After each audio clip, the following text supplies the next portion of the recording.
Thank you all for joining us for the Overcoming Writing Anxiety and Developing Writing Habits workshop. Joining us today is Dr. Emily Shreve, Associate Director of Academic Transitions and Academic Success Center. They're going to discuss strategies to overcome writing anxiety and creating healthy writing habits in order to be a successful graduate student. I'm going to hand it over to them to get started.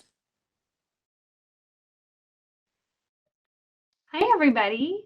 I'm very excited to speak with you today. I'm going to share my screen and make sure I have my chat up so I can see your comments. Thanks to those of you who've shared a little bit about why you're here and what you're interested in. And I hope that some of what I cover today will touch on that, or that if we have some time at the end, we can dig into some of these other topics. So again, my name is Dr. Emily Shreve. I'm Associate Director of Academic Transitions in the Academic Success Center. My main role right now is to work in the first year seminar class that we offer called COLA 100E. But all of my degrees are in English. So I was an English major, I have my master's, my PhD in English, and I have that because I love to read. However, I did not love to write and still don't necessarily love to write. So when I was, in my undergrad and then going into my grad programs, writing produced a lot of anxiety for me. And it made me kind of feel like a fake English major. Like, who was I as an English major if what I wanted to do was read and talk about books, but not to actually do any writing myself? So, through my grad school, I managed to kind of get away without fully addressing my writing anxiety until it was time to write my dissertation, which is no, Ashley, you're not alone. Um, but I got to the point where I had to write my dissertation, and that's really just like you're thrown on yourself to do a lot of writing. And I had to develop some strategies to manage that and get that writing done, which I'm standing before you as Dr. Shreve, so I did. So I'm going to share some of the things that others shared with me and that I tried for myself to overcome some of that writing anxiety and frustration. I also, throughout my grad program, taught first year writing. So I was actively working with undergraduate students on their writing anxieties and frustrations, and that helped too. In coaching and working with them, I developed some strategies that I'm going to share as well. Um, I am thinking from that perspective of like lengthy writing projects, because I think those can be the most anxious. But I think you'll find that a lot of things that I'm going to talk about will be useful, whether you're thinking about doing just a quick writing assignment for a class you're in right now, whether you're writing a statement for applications to grad school, or whether you are doing some of those graduate level master's capstone thesis projects or dissertation projects. So I wanted to start by just hearing a little bit from you. So this is one of those online participatory opportunities. The way it works is you go to www.menti.com. It's at the top of my slide, and I'm going to put it in the chat too. And once you get there, you enter in that code 1257 space 4883. And then you'll have the opportunity to type in some adjectives, some words that describe how you feel about writing. So if you could go ahead and do that, we'll wait a moment for those to populate, but I'm excited to see how you would describe writing yourselves. Dreadful was the first one that popped up. I love it. Dreadful, intimidating. Absolutely. See what else will pop up. I appreciate the honesty and candor, and I feel the same. Monotonous, terrifying, sad, stressful. Another one popped up, I think. Intimidating, terrible.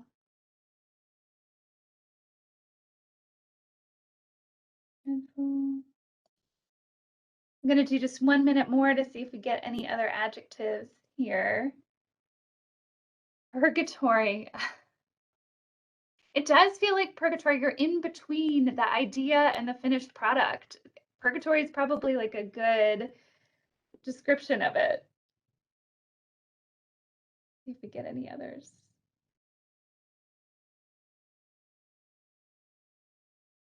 Crushing, overwhelming, overwhelmed. Necessary evil. Yep, that was my philosophy for a really long time. Paralyzed is so common.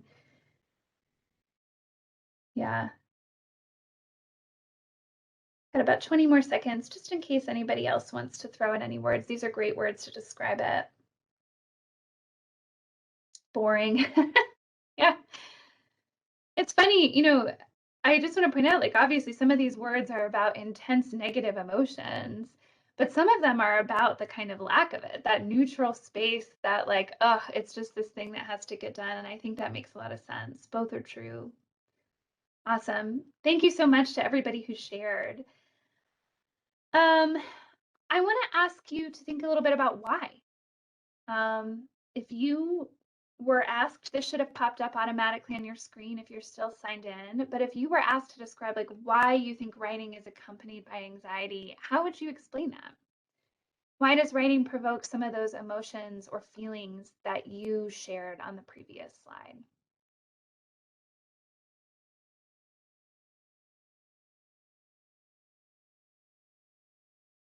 Yeah, I don't want to sound stupid was the first one that popped up, and I identify with that so much. Intense brain work and focusing. Yep. Yeah. Writing's a way to express yourself and your work, and you put it up for others to judge. Like it feels like an extension of yourself. And so if it's not matching yourself, that's a source for anxiety. I want my writing to represent who I am. But then also, even if it does match, other people are looking at it and thinking about it. Previous lack of success and criticism about my writing. So having negative experiences in the past that you carry with you and carry forward. An indicator of our intelligence and an innate talent. Yes, I'm going to talk about that in a little bit. I feel like you can never know enough to sound knowledgeable. It takes so long and it's hard. Yeah, it is just hard. There's about 10 seconds left if you want to contribute anything else. A perfectionist. Yep. And you're doubting the end result. This is an interesting one, right? Like you're doubting the end result before it's even there. And the fear of plagiarism. I will say, there's still moments where I have occasional thoughts of like, what if somebody were to get into my dissertation and be like, you plagiarized something, which, I didn't, but it's still that unreasonable fear of we only have so many words to describe things. We're often working with lots of different sources. And that feeling of being a fraud, whether that's being seen as unintelligent or plagiarizing, is something that can kind of like haunt us. It's a source of anxiety, even if it's not realistic, or even if it's not a sort of reasonable thing to expect. So I think these are all great reasons for why. And I want to just tell you right now, nothing in my presentation is going to be a magic wand that just automatically makes writing easier. Writing is anxiety producing because it is hard. And I think some people said that, it takes time. This has come up a couple times about the time it takes. It does take time. It takes effort. It's challenging to figure out everything that's in here and how it can get on the page. And, communication is tenuous. Between you and me, we have words, we have a little bit of body language, we have a little bit of visual stuff, but especially for the writing that you do in academic spaces, it's often just words. And, words are amazing and powerful, and they're also really limited. They can only do so much. So the bridge between us is made of words, and that can feel really anxiety producing. And I think, as a lot of you were saying, you know, writing success becomes equivocated with academic success. And if you're not a good writer or feel like you're not a good writer, or if you struggle with writing, it can feel like that's a sign that any other academic hopes and dreams that you have aren't going to happen. And so that is highly anxiety producing. It feels like everything is at stake in the writing that we're doing.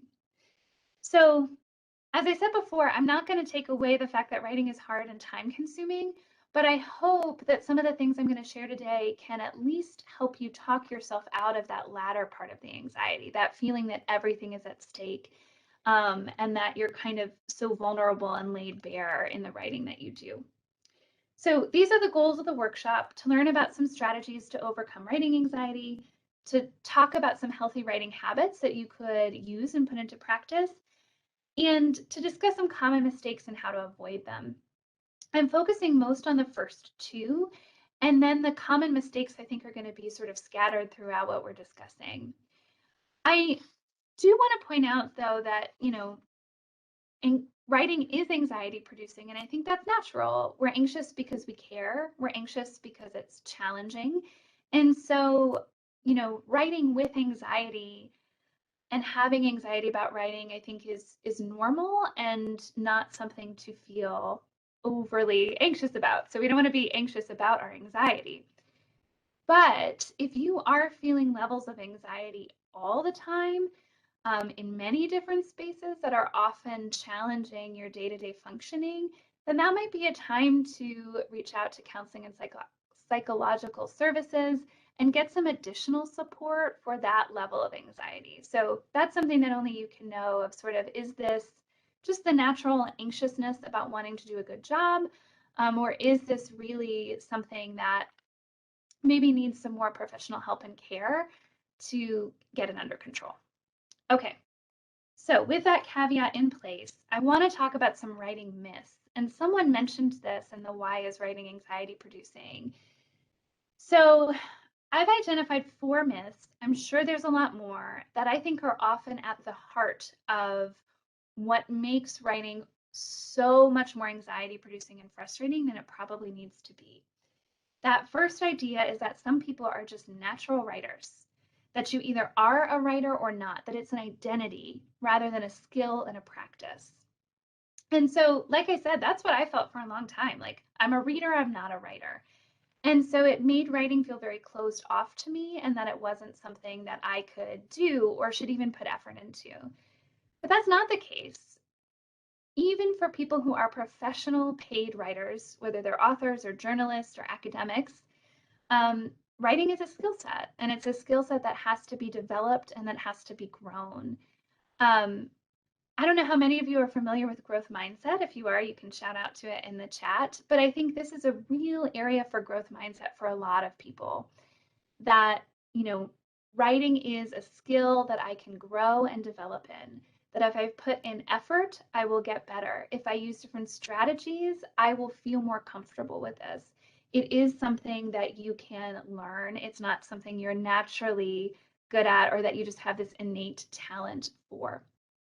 That can be really hard to do, as someone said before, if you've gotten a lot of negative feedback in the past. Yeah, it's so much easier to tell this to other people than to tell it to yourself. I agree with you.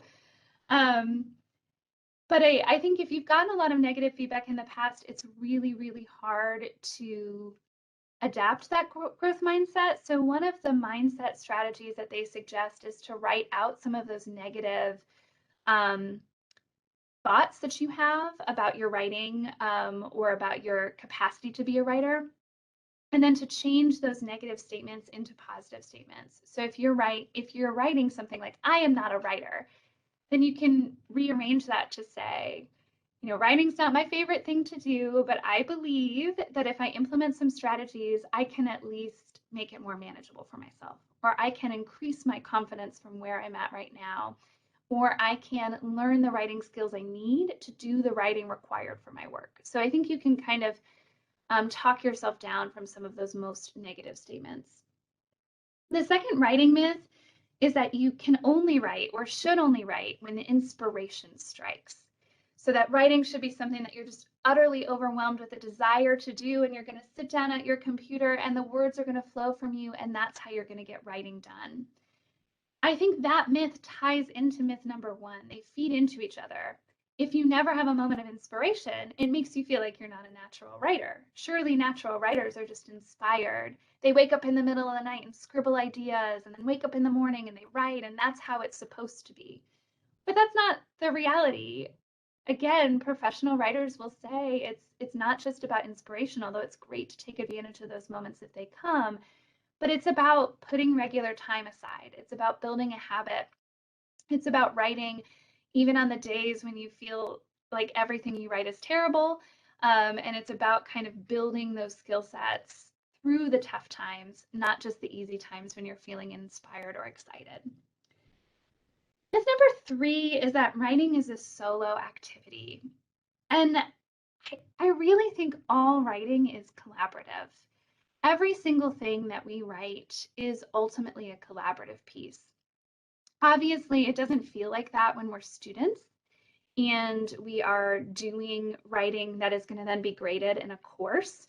But even then, that dynamic between you and your professor assessing the writing is part of this collaboration. So especially as you get further along, if you're writing a letter to get admitted into a grad school, other people need to read that letter. Other people need to give you feedback on that letter. And the letter that you submit to the grad schools or medical schools or wherever you're applying is going to be the process not just of your original writing, but of other people's feedback. When you're doing your dissertation, it's not just your own writing, it's your writing plus the feedback from everyone from your committee. And I'm emphasizing this here because that was something that made me feel better about writing in 2 ways. One, I didn't feel like the responsibility was on me. I had to get stuff on the page, I had to get drafts done, but other people were going to help me find things like potential plagiarism, or other people were going to help me find things like ways I could explain myself better. And that in fact I couldn't cut them out. If I cut them out, the piece wouldn't be as strong. So that helped me feel less responsible. But the second thing that helped me with is it made me feel less isolated. If I began to think about it as something that was communal and shared and collaborative, it didn't make me feel so alone to be, sitting at my computer and doing that writing.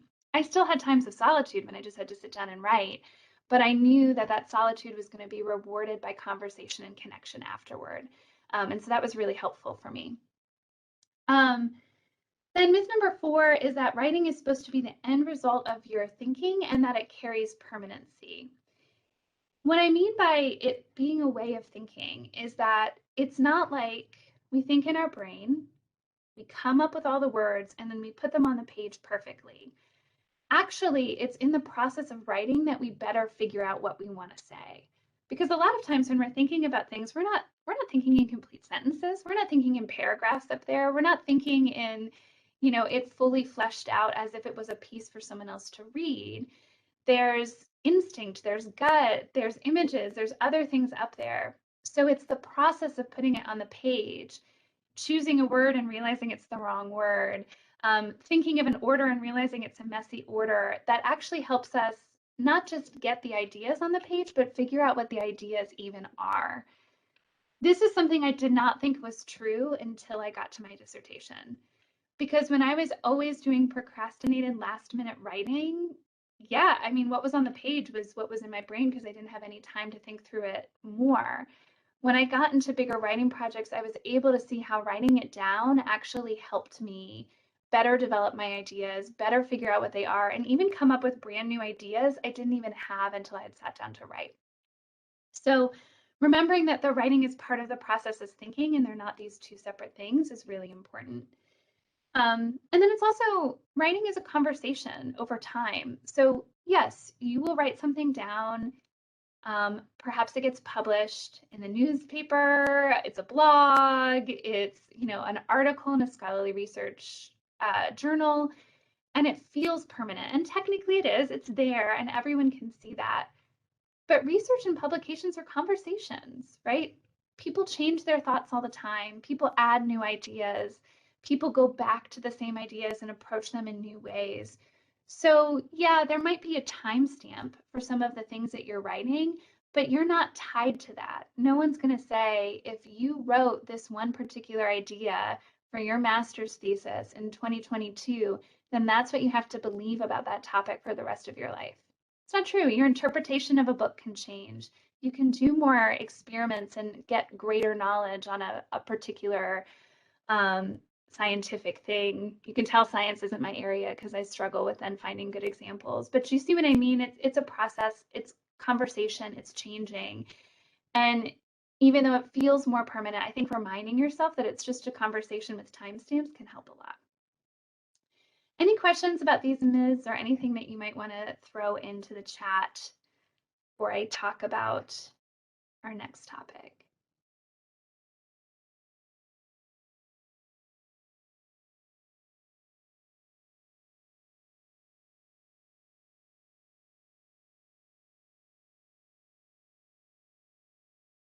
Okay. Again, I think one way to overcome writing anxiety is just to start here, to start with the myths, to start with the ideas about writing you're carrying, and to try to interrogate them and think about them, and maybe, have some mantras or repetitions to remind yourself that they're often not true or they're often not really the case.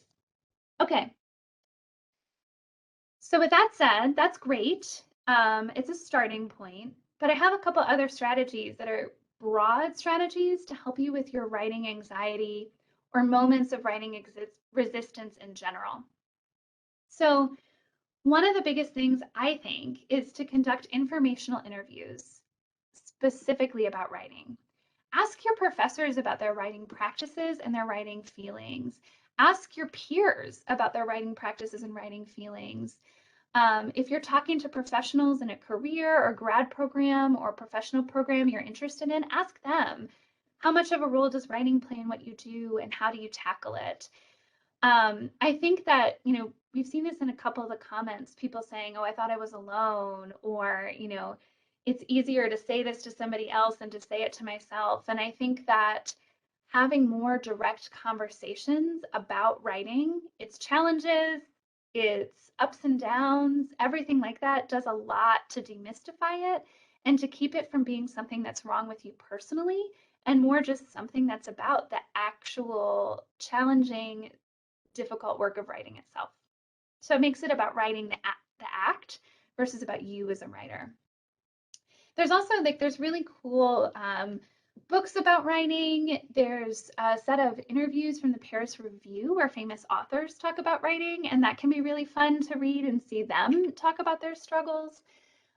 So I really encourage just taking time to talk more about writing. Sometimes when we're anxious about something, we want to avoid it, but then that makes it worse. I'd also encourage you to broaden your writing identity. Even in this conversation already, I'm talking, but all of you have been writing to me. Every time you write a comment in the chat, that's writing that you're doing and writing that's working, right? When you're submitting things on the Mentimeter or when you're picking a word to describe your feeling about writing, that's you writing. If you, write emails, if you're tweeting, if you have a blog, if you're coming up with creative TikToks, like those things are all related to the type of cognitive work that you're doing as a writer. And reminding yourself that you have skills in those areas can help you then build skills in more formal academic writing. So in other words, instead of having writing be this shapeless thing or this thing that only refers to academic success, you can recognize like, okay, writing in terms of academic research paper makes me really anxious and is really hard, but I know I have a lot of amazing writing skills based on the kind of text conversations I have with my friends all the time and the jokes I make there and the questions I ask there. And I can start to see myself as skilled in certain types of writing, growing in others, and being able to transfer. What can I take from my really great text conversations into the academic writing I'm doing? Are there ways I can think of them as connected? So I think this helps a lot. That helped me when I was in grad school. I went through a period where I was making no progress on my dissertation. I felt like such a failure. And I just felt like, why did I even try? I knew I wasn't a writer. I signed up for this thing where I'm going to have to write, and now I'm not going to make it through. I'm going to have to walk away and not get this degree. And what helped was actually like thinking about the writing that I was doing all the time. I was writing student feedback, feedback for student papers. I was writing emails as part of committees and GA-ships I had. And I was doing a lot of really good and strong writing for all those things. And that made me realize that, I do have that capacity. I just need to develop some other ways to do it in this academic setting. I also think reading cannot be underestimated as something that helps you with your writing. The more you read and the more variety of things you read, the more you have to pull from. I do think though it's not just about reading passively, but it's taking a moment after you read something you really liked or respected or found moving to think about, wait, what did the writer do that had that impact on me? And if you start thinking about everything you're reading is being written by someone and start wondering about what did they do to get to that, that gives you some ideas of things you can do in your own writing. For those of you who said writing was boring, I'm not sure I'm convincing you that it's not with that. I find that analysis exciting, but you'll have to tell me if you think that that's the case or not. Another way to overcome writing anxiety is just to remember why you are doing these things that ask you to write in the first place. What are your goals as a student here at UNLV? What are your goals with your master's program or doctoral program? What do you want to do with the research that you're doing? Why are you here in the first place? And I think having that ultimate end goal in mind makes those bumps and challenges in the process more manageable because you remember that, there's a reason you're going through this purgatorial torture because it's helping you accomplish whatever that is you want to accomplish. I would really suggest too, when you're having a hard time writing, to write to your dream audience. So if you're in grad programs, you might hear the news about dreaded reviewer number 2 when you send something out to be peer reviewed. The reviewer who's going to look at it and tear it apart and who's kind of like the academic gatekeeper. If you write with the academic gatekeeper in mind, you're not ever going to get words on the page. If you write with your best friend who you're really excited to tell your research about, if you're writing with them in mind, you're going to get things on the page. You might then need to clean that up with reviewer number 2 in mind. You might need to revise it to better fit the conventions, but sometimes you have to write with different audiences first just to get the words down there, and then you can start playing with them and fixing them and so on. Is it Mercy? I don't know if I said pronounced your name correctly. But Mercy said the research is exciting, but you can get caught up on choosing what to use and put it in writing. That does make sense. And I think I'm going to talk a little bit more about some things that might help you kind of take that opposite problem of not dreading the writing, but having so many exciting things to writing and having a hard time choosing. I'll talk about that a little bit more, but remind me if I don't. Although that's a good transition, collaborative resources help. So, Mercy, one idea for that is just to talk to people and to get feedback from them. So to use your resources, use your writing communities, and get some feedback on them and helping you choose or helping you talk through different options. So sometimes that can get you out of any scenario where you just keep going back and forth, because they can help you kind of identify a direction. Sometimes you have to write it both, right? You have to write 2 different things in 2 different ways until you figure out which one is actually the one you can grasp onto and go forward with. And then, of course, I mentioned seeking honest feedback on your writing. And I should say honest and constructive feedback. People talked before about negative experiences with writing. And I think if you've had them, it makes you really resistant to reading more comments on your writing because you're afraid they're going to be negative, and that's just another negative voice in your brain. And so really asking people, asking professors, asking someone in the writing center, asking a friend to read something you've written, and maybe just start with, can you tell me what's strong about this? Can you tell me what actually works about this piece of writing I've given to you? And maybe you don't get a lot of negative feedback for a while. Maybe you just ask first for the things that are working so that you can celebrate those and build your confidence in those. And then you can go into, okay, what are my areas of growth? What are the things that are not working? What are my, weak points in terms of the writing I'm doing? And then you can start identifying strategies to improve it. But getting feedback is big. And again, it helps emphasize that collaborative element. Okay, I want to go into some more specific strategies, but please continue to throw things into the comment box if you have questions or if you have specific insights to share, because what you share isn't just helpful for me, but your colleagues and peers and everyone in this chat is going to see them and be able to benefit from them. Okay, so let's talk about, those are big picture things that can help you with seeing yourself more as someone who writes and writes well that can help you overcome some of those big picture fears about writing. But what about when you're in the moment and you're sitting down at your computer? So this book, Anne Lamott's Bird by Bird, was the thing that helped me write my dissertation. A friend of mine who was a journalist for a while recommended it to me, and I read it, I mean, like in one sitting, and it helped me so much with all of these different ideas and ways of thinking. Anne Lamott, she does write, nonfiction essays, personal narratives, fiction, and so a lot of her book is focused more on creative writing, but it actually translates really, really well to academic writing. I know I've shared parts of her book with my first year students in first year seminars, and it's often also shared in first year writing classes because so many people find it useful. The first thing that she encourages is to just embrace the drafting process. So the first thing you have to do is just get words on the page, and that's the hardest part. Once there are words on the page, then you can edit and you can revise and you can move things around and you can get that collaborative feedback, but you just have to get words on the page first. In particular, Anne Lamott encourages that you can literally start a sentence, and that moment when you're like, I don't know what word to say next, just type, I don't know what word to say next, and then keep going. Instead of trying to solve every writing problem in the moment when you're writing, just skip it, just jump it, right? Go over to the next one. I mean, the example she gives is when she has a character and she doesn't know what she wants them to say, she can just say, like, they said, okay, whatever you think, Mr. Poopy Pants. Like, it can be silly, it can be ridiculous, but it's just something that allows you to kind of skip the sticky points, go to the parts that you can get on the page, and then you can go back and fix them. I would use capital letters. So I would hit the caps lock and say, I don't know. Or I would say, come back to this later. Or I hate this. I don't like what I'm saying, but I can't figure it out now. And then I would just keep going.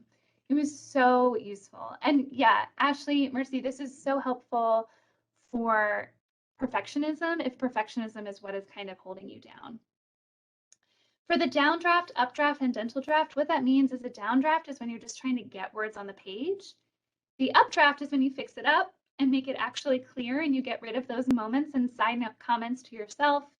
And then the dental draft is like the proofreading stage where you're making sure commas are in the right place. It's kind of like a dentist checking each tooth. That's more about presentation and less about content. I also think this kind of connects with that other one. You don't have to write consecutively.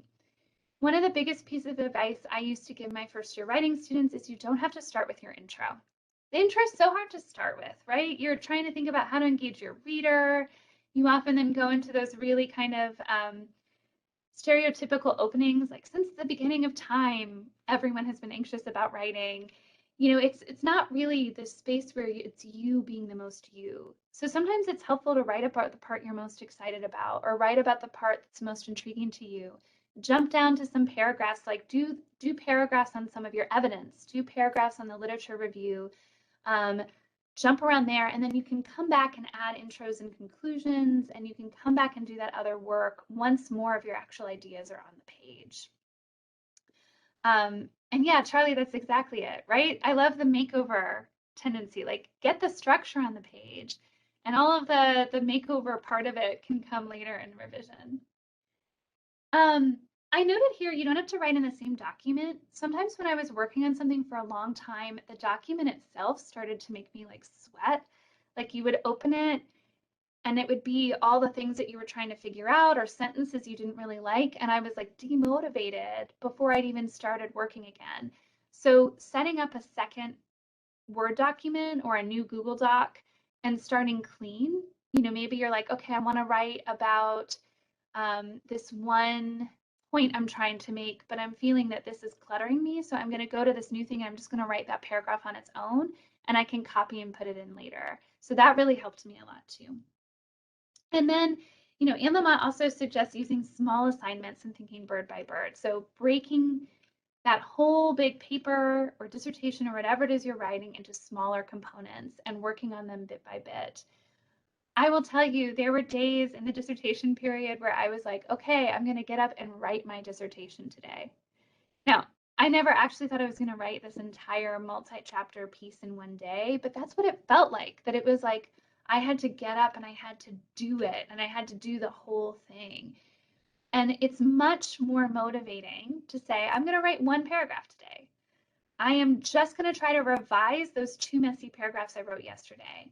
I'm actually just going to reread that article I was using, and I'm going to make sure that I got that author's argument correctly in my thing and that everything is properly cited. And that's my goal for today. So identifying some of those specific goals can be really useful and is much easier to get started on than I'm going to write this entire piece in one day or in 5 hours. Biggest thing, and I think literally anyone who ever sees a presentation with me ever hears me talk about this, but the Pomodoro technique changed my writing life and just my general life. So the Pomodoro technique is a technique to help yourself get started rather than waiting for that inspiration or waiting for that motivation to happen automatically. It's really hard to be motivated when you have a million things on your mind, right? You've got to remember to take your laundry out of the washer and put it in the dryer. You've got to remember that you have to drop off that package you have to return. You also have to send 8 emails and you have to pay a certain bill and you have to send a birthday card to somebody. Like those things are with us all the time, and it makes it really hard to sit down and focus. So with the Pomodoro technique, you're not setting yourself up for hours and hours of work. You can just say, I'm going to work for 30 minutes. And the idea is that you sit down and you're promising yourself 25 minutes of undistracted work. And then you're going to get a 5-minute break. In an ideal version of the Pomodoro technique, you do try to go through like 4 cycles of this, so about 2 hours of work before you take a longer break. But I think even just the 30 minutes helps a lot. So, okay, I'm just going to do 30 minutes on X task. You identify what your task is, you sit down, and you avoid distractions. I will tell you the first 5 to 10 minutes of this, I would suddenly find myself on like a random browser tab looking at some website, or I'd have my phone in my hand and I'd be on Instagram and I'd have to tell myself like, nope, stay away from it. Don't look at it. Like put it down. You're focusing on your writing. I would take 5 minutes just to write like 3 words and it was torture, but I had committed myself to sitting there for 25 minutes. And so about 8, 10 minutes in, 12 minutes in, maybe those 3 words have suddenly blossomed into a couple sentences. And, oftentimes I would find that just by forcing myself to sit there, telling myself it was only going to be 25 minutes, I was able to actually start going. And once I started to go, I had the momentum and I could keep going. A lot of times I didn't even take the 5-minute breaks because I had actually just like gotten myself rolling down that writing hill and I was ready to keep going. So the Pomodoro technique can be helpful in terms of just thinking about how to structure your time. But for me, it's helpful because it's a process that allows me to leave the things I'm anxious about and the other things that are distracting me behind and start to get into the state of flow and focus and engagement. So I use this for writing. This is how I started using it. But I would also say I use this for things like cleaning my house. You know what I mean? Like I'd be like, oh, I really don't want to clean my house tonight. I've got to put those dishes in the dishwasher. I've got to fold my laundry. I don't want to do it. But I'd be like, well, what if I just did 25 minutes? So this has been a life changer for me, not just in terms of writing, but in general. Okay, some other things with healthy writing habits. There's a lot of times they talk about writers in 2 ways. You could be a binge writer or a drip writer. So a binge writer is somebody who just does a bunch of writing all at once, and there might be huge gaps between the writing they do. So maybe you would write for 8 hours one Saturday, and then you wouldn't write again for another month. A drip writer is somebody who goes through kind of bit by bit, so a little bit every single day until it's gradually accumulating into a full piece. When you read about these things, there's a lot of negativity towards binge writing.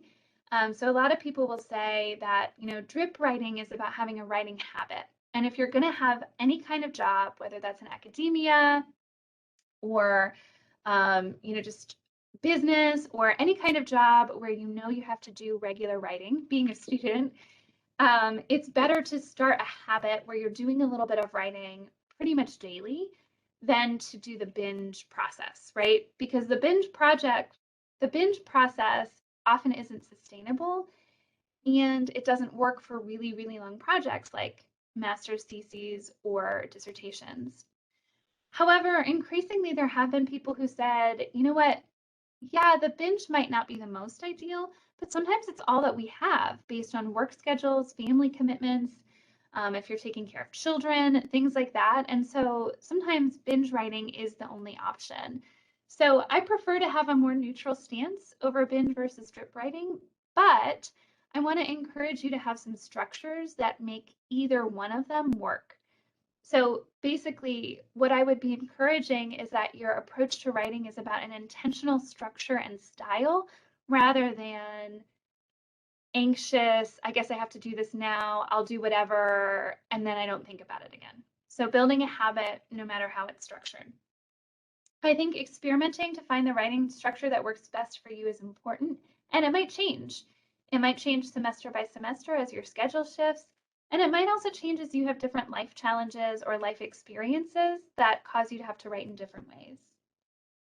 It can help to set some daily or weekly goals. Again, this is good if you're working on a paper, it's short or long. Maybe you try to do a certain number of words every day or per week. I had a lot of friends do this in grad school. I'm going to write 500 words a day or 250 words a day. Or I'm going to try to write 1,000 words by the end of the week. And if I get those 1,000 words done on Monday, great. If it takes me a long time and I'm doing just a little bit each day and I don't hit my 1,000 words until the end of the day on Sunday, that's fine too. But sometimes having a word count is helpful for progress. Notice it doesn't say perfect words and it doesn't say polished and finished words, just words on the page. So remembering that drafting process. Lamont talks about sitting down to write and feeling frustrated and just telling herself she was going to write enough words to fill up a 1-inch picture frame. So if you imagine kind of a 1-inch picture frame, she's writing that much and that's all she's going to focus on writing. So it's essentially like a paragraph a day. Sometimes it's not about word counts, but the goal that you might set might be about a task. By the end of this week, I would like to have the first section of this paper done. By the end of this week, I would like to have brainstormed. By the end of this week, I'd like to have some sources to look at. So you could also do it that way. If possible, I really want to encourage you now to avoid working with deadlines that are weeks or months in advance. So if you're working on something like a master's thesis or a dissertation, if your deadline is 2 months from now, it is just so easy to convince yourself that you have all the time in the world until you don't.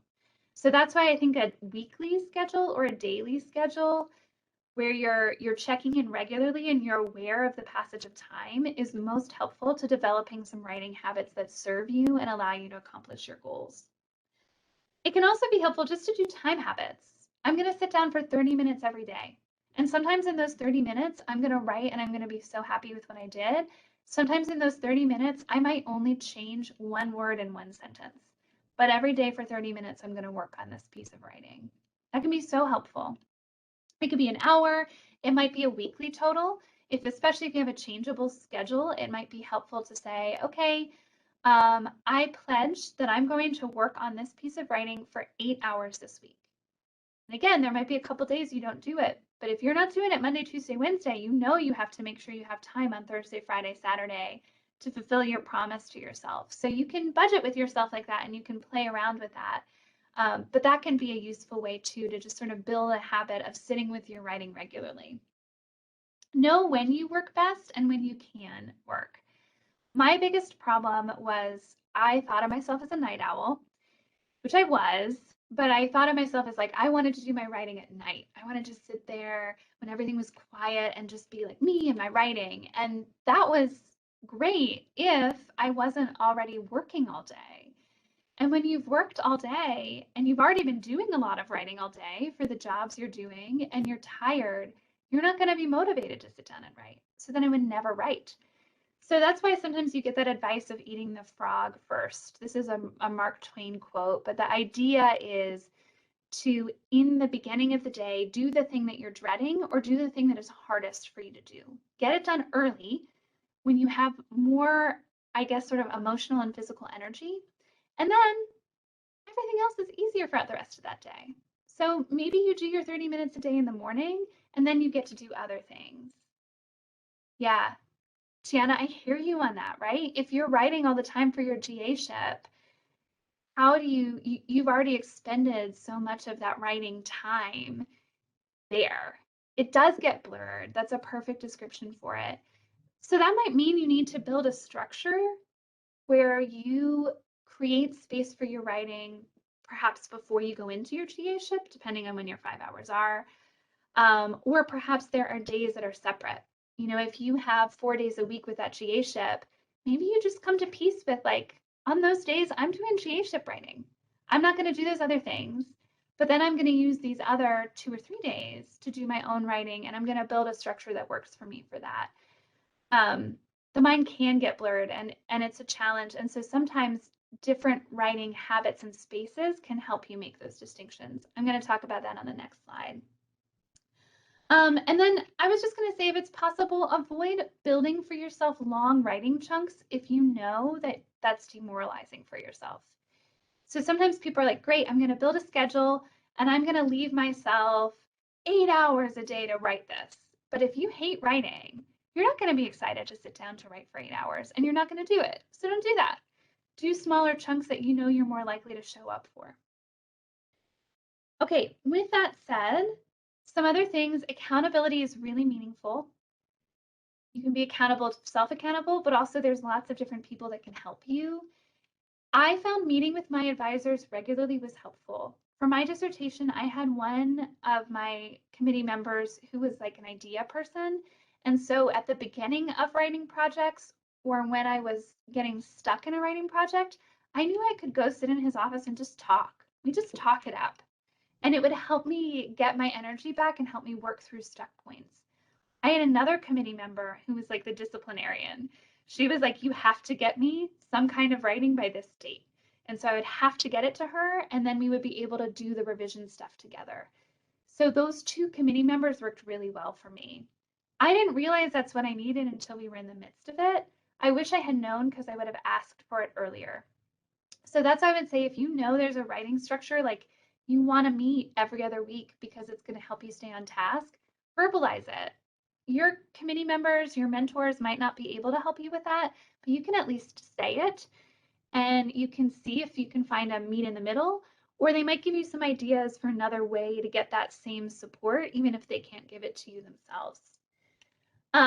I also did circular sharing once a month with my cohort. There were 3 of us in my PhD cohort, and every other month or every third month, I shared my writing. So we went around every month, one of us shared. And so I basically had these like 3-month deadlines, and it was so great to support each other and share things. So if you can build that with students in your class, other students in your class, with other people in your cohort and can share writing together, I think that's awesome. You can see some others here. I want to just highlight some ones that might not be evident. With conference presentations, if you're doing grad level work, writing for a conference can be a great deadline, but be careful because you can sign up for too many conferences so that you're always presenting at conferences and you're not doing any other kind of writing. So be careful of that. Also, don't break the chain is a Seinfeld writing tip where basically you create a calendar and you try to put an X every day you write. And you don't want to break the chain. You want to see an X every single day on the calendar. That's great for any habit, whether it's exercise or drinking enough water or getting enough sleep. But the idea is it's a visual reminder of like every day I've done this and I want to keep doing it. There's phone apps that can do some of that too as well. And make sure you reward yourself. Think about your space, and I think this might help with what Tiana and Mercy were saying. Where do you want to write? What do you need in your environment? One of my friends moved his desk underneath a window because when it wasn't at the window, he felt claustrophobic and trapped. But when it was at the window, he felt like his mind could wander in like productive ways that helped him to keep writing on the page and keep moving on the page.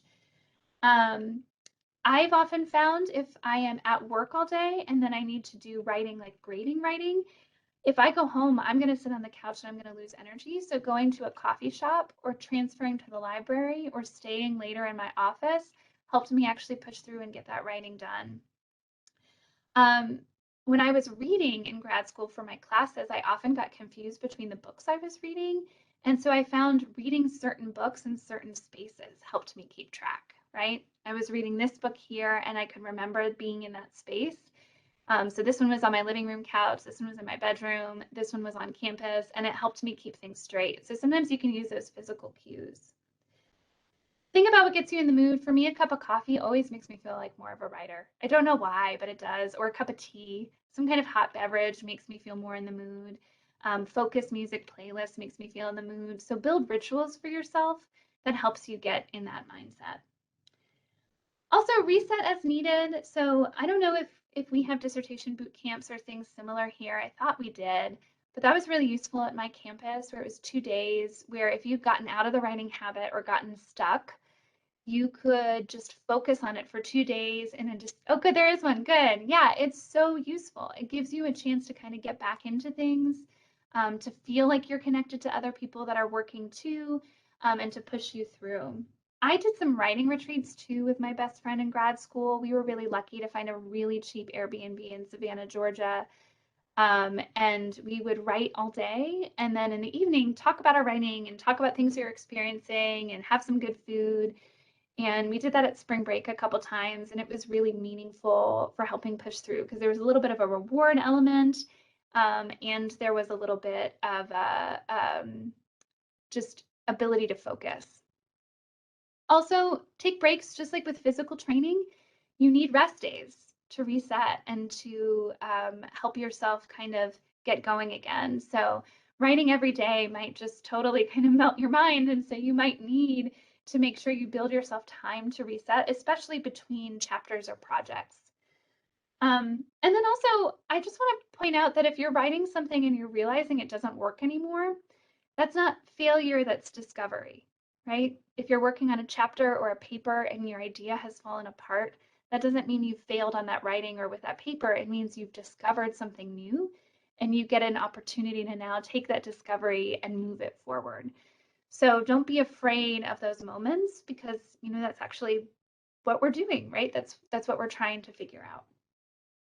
Okay, I was going to ask for sharing with Mentimeter, but we're running out of time. So I'm just going to say, if you have a writing strategy that works for you, this is a great time to share it in the chat so that your peers can see it as well. And I'm also curious if you have any writing goals for the month of March. And so this could be a good time to set one of those goals or to think about what's a goal I have for where I'd like to be in March. Maybe if you're just feeling anxious about who you are as a writer, what you want to do, what you want to do for March is to write something that you want to share with people. So maybe think about something that you want to share and sharing it and feeling good about it. Maybe you have a chapter you want to draft or a draft of a letter you want to write, whatever it is. What's a goal for the month of March? This quote from Anne Lamott I think is really helpful. Almost all good writing begins with terrible first efforts. You need to start somewhere, so start by getting something, anything, down on paper.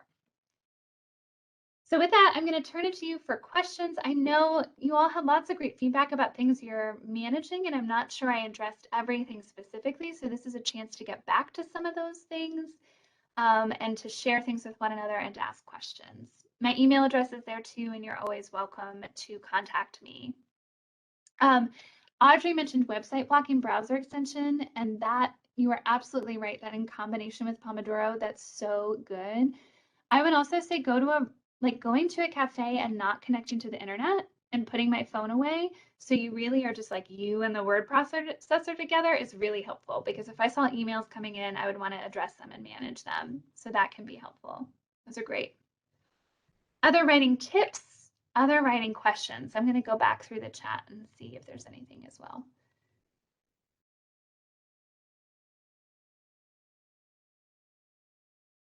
Oh, Mercy, you talked about getting caught up on choosing what to use. And again, I think that is just part of the process. You're going to have to put things on the page. Some of those things you might end up deleting later, but I'm definitely put it all down there and trust the process and collaboration with other people to help you figure out what needs to be pulled out. Talked about perfection.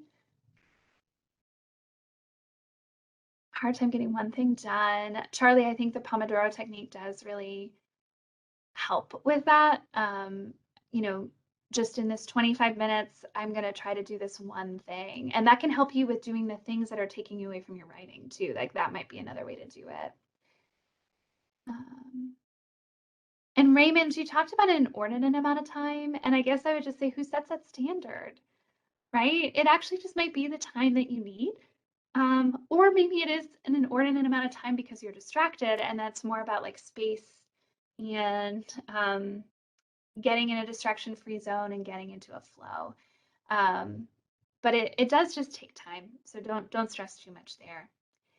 Thanks, May. It was so good to have you here. And if we want to talk more, we totally can talk more about your writing as well. Oh, Tiana, do I have a favorite cafe? That's a good question. I feel like I haven't worked in cafes as much here. I've often done on-campus ones uh, because now I'm thankfully no longer writing my dissertation. Um, but I have gone to, oh, Grouchy John's is so good. And there's another one, Madhouse. Madhouse Coffee is really good and I enjoy that.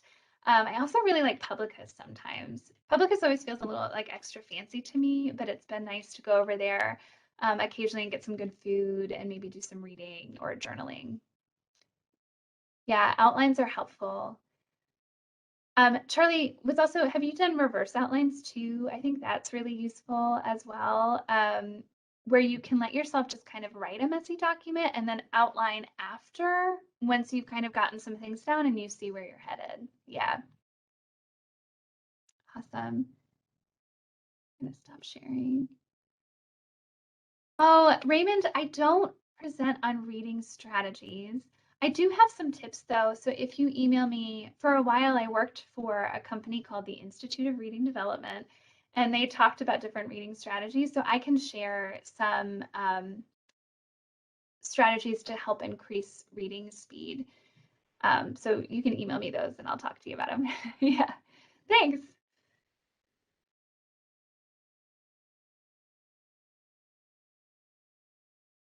I can't overestimate too. I'm obviously a talker. Talking with people really helped me get through ideas. So sometimes just staring like me in the screen was a problem. But if I would call my friend and say, like, I literally can't decide if I should have this section before this section, and here's why, often that conversation would help me get through that block. Oh, thanks, Ashley.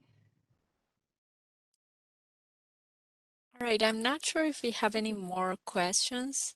Anyone? If you All do, right. again, you can email me. I'll throw them in the chat, my email in the chat one more time. Okay, perfect. So before we end today's session, we would like to thank our presenter for sharing their time and expertise with us today, and to thank our participant for joining us today. Before you all log off, please take a few minutes to fill out this workshop feedback survey we dropped in the chat. I hope everyone has a great rest of the day, and thank you very much. Thank you, Dr. Shreve.